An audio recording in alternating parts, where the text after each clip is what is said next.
For this next step, I want to come in and put the little darker value of the sky in here. You can see I've got some blooms, blossoms, whatever you want to call them up here, but I'm going to cover a lot of that up with just a little bit more of what I initially laid down.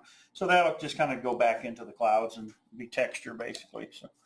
So coming along with the same colors I've been using, lavender and raw sienna here. As I get over this way, I want a little harder edge where the sky meets the water. Get some contrast there.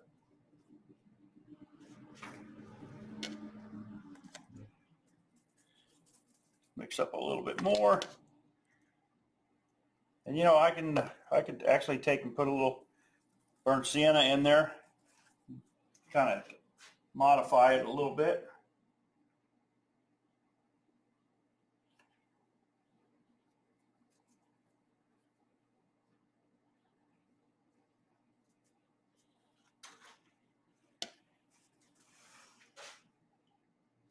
And so we're just going to cut it across here. Again, not being a slave to the photo, just being a slave to the feeling of the painting. The feeling of the scene, I guess would be a better way to put it.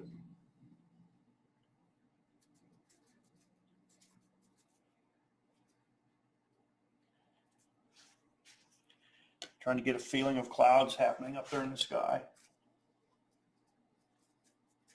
And you know, some of these light areas, they pop through and that just gives it a little more depth.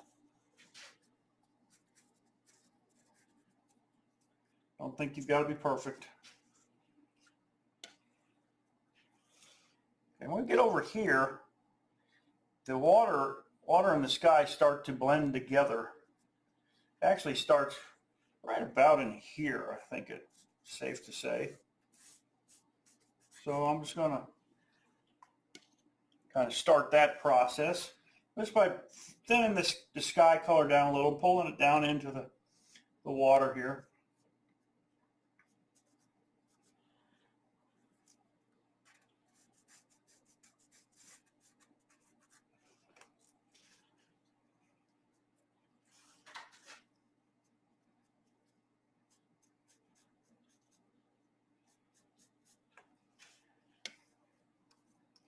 A little more lavender, a little touch of burnt sienna.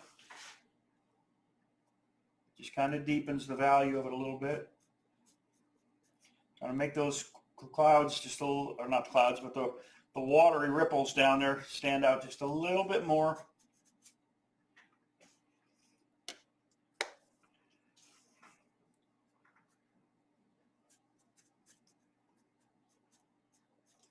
And this is a light area, it retains its lightness, so we're going to let that be, not get in there too much.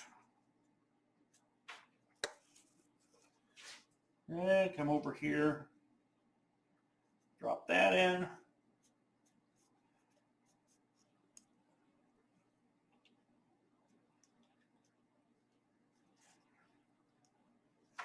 Okay, so I think maybe just a little bit more up in this area up here.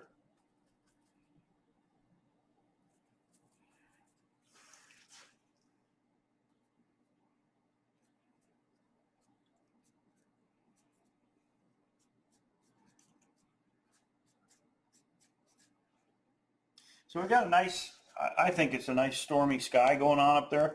Not stormy, but cloudy, a lot of activity in it, darkness, and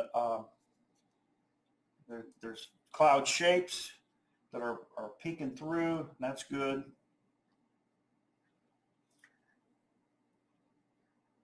So, okay, if we call that good. Okay, now over here, by the edge of this cliff, there's actually a shadow cast by the cliff there. You can see it more in this area, but there is one out here. So I'm just going to take me a little bit of blue, pick up a little bit of cobalt, and see what happens here. Maybe I want a little more blue than that.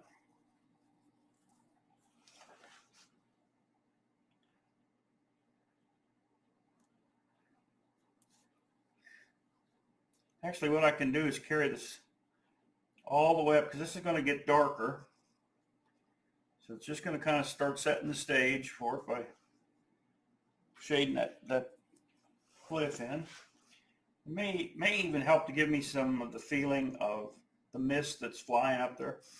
It's hard to fathom and to get the scale of these cliffs, but there were birds flying around down there, and it was just, they're just literally microscopic, but you could tell they were large birds like seagulls. And that's that's the beauty of the country there. Okay, so we get down here, working towards the bottom. Remember, this is all going to get another layer of dark over it. But I'm going to add some more blue. You can see here in the palette view there. I want to take and keep a kind of a crisp edge here.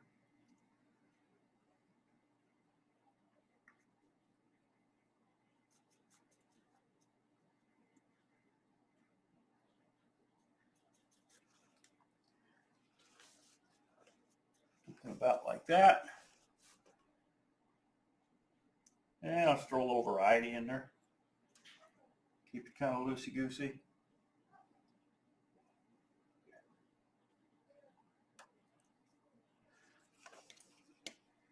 And then just to carry on with what I've been doing here, we'll just fill in this closest cliff here.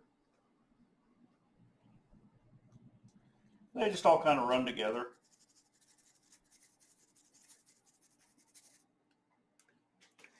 Kind of like switching into a value study right at this point here.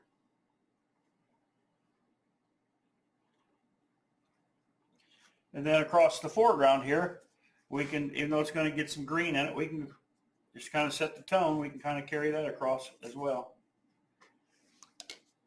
Remember, you just kind of thinking value study right at this point.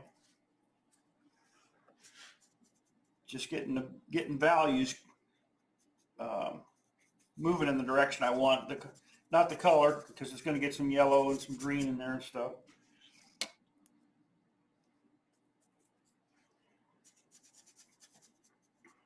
And then by layering in a little darker in certain areas, you're going to get just kind of the sub features, some of the cast shadows that are down in there. Okay. All right. So there is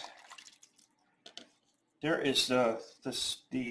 guess the third step of this, and it's it's starting to take shape. What I'm looking for is to get this nice contrast between the water that the sun is glaring off the water and also down here.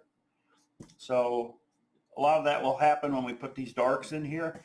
We've probably got about 2 more steps. Build these up with values, and then the greenish grass there in the foreground. So gonna let this dry, and then we'll be back and we'll see what else we can do with it. All right, see you in a little bit.